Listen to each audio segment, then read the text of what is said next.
What we recommend you say on camera is the very first thing to do when you create a video is you've got to hook them in.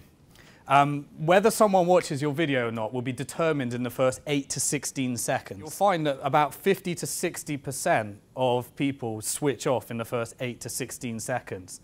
And that's normally when most people are wasting their time saying their name or introducing something that they think is important about them. So what we found is that while it's important to say your name and introduce yourself, don't start with it. Start with a hook.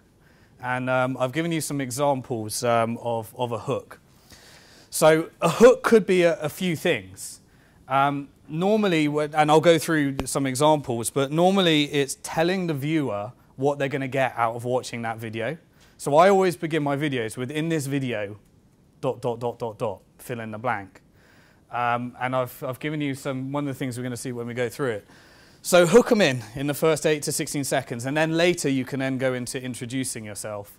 But you've got to give them a reason to watch and speak to your target market at this point as well. One of the other things that's good for a hook is to get some kind of, I call it, you know when you watch a trailer in Hollywood and they create these sensory stimulations where there's all sorts of crazy things going on in the video. That's another way of hooking people in as well. So that's where professional video production comes in. And then you can just tag that on the end of the really pretty bit.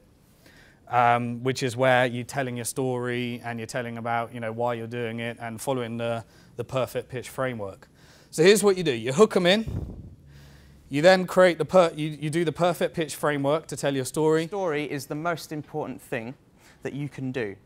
In terms of any video you make, in terms of any pitch you make, your whole story, who you are as a person, what your brand represents, what you're trying to go for, that is the most important thing.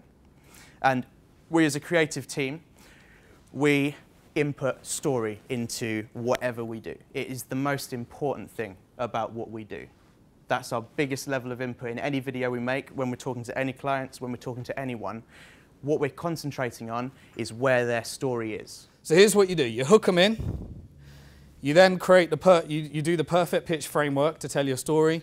And then I recommend pitching the opportunity one or two ways. Do a product demonstration where you go out and you say, here's my prototype, here's the clip of the film, something to show that what you're doing has substance. And then going through the reward structure that you're going to offer. I recommend, not all videos do this, and you don't have to do this, but I recommend actually saying and telling people in the video what the reward structure is in the opportunity. Now you could do that through just a screenshot where you have one slide and you say, invest £10, get this, invest £100, get this, invest £500, get this. You don't have to do it, but I think it's a nice touch. If someone's watched a video, they're probably going to hang around, and you can then tell them about the opportunity. Make it easy for them to invest.